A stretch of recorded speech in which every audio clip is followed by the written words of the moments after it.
So hello guys, good morning. So alas 5 na sa buntag. And then kasi may gagawin pa tayo, hindi pa tayo tapos sa ating gawain sa tubuhan. So balik tayo sa Kalaban para magguna and then maglagay ng pataba o abono. And then ngayon, ang ginagawa ko every morning after waking up, mag-prepare ng mga pagkain sa baboy, manok, bibi, gansa.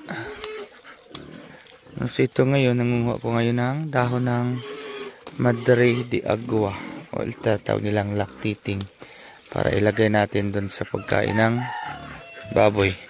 Ang ingay na ng baboy ko, kakainis, nakakagising ng mga kapitbahay. Oh, ang ingay, di ba? Grabe.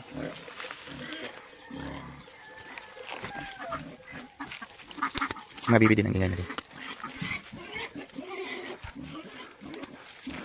Ano? Praying mantis. Nung nakaraan hindi ko pa nilalagyan nito kasi akala ko hindi pa pwede pakainin yung inahing baboy ko. Pero pwede naman pala kasi 1 month na yung tiyan niya.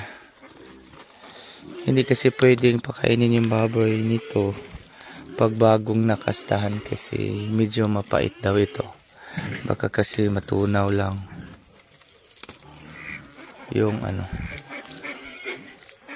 bagong kasta, hindi ma-develop. So it's already 1 month, so pwede na pala. Ang ingay talaga. So ito pinapakain ko na kasi ang ingay. Tapos ito may kambing sa kabila.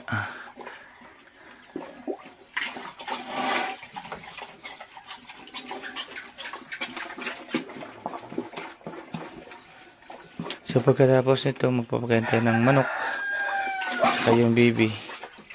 Tapos maliligo. Then kakain. Tapos punta na doon sa tubuhan. Kasi maaga din yung mga tao.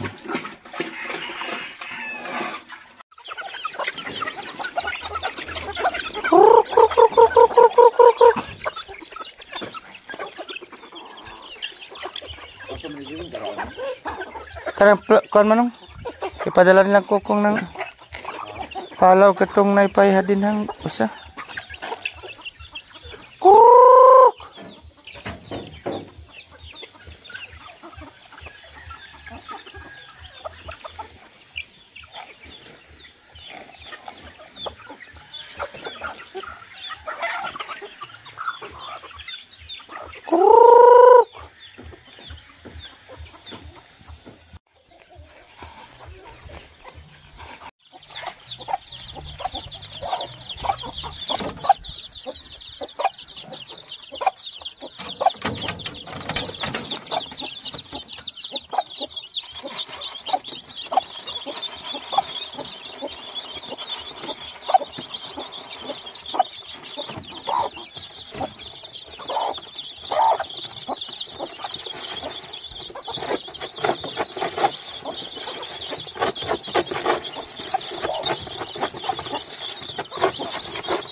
Ito na dito.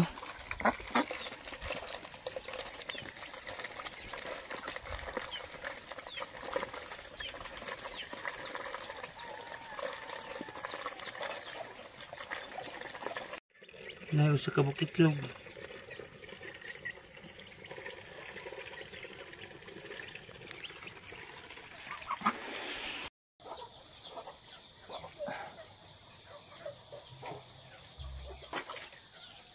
Tugnaw. Tugnaw eh.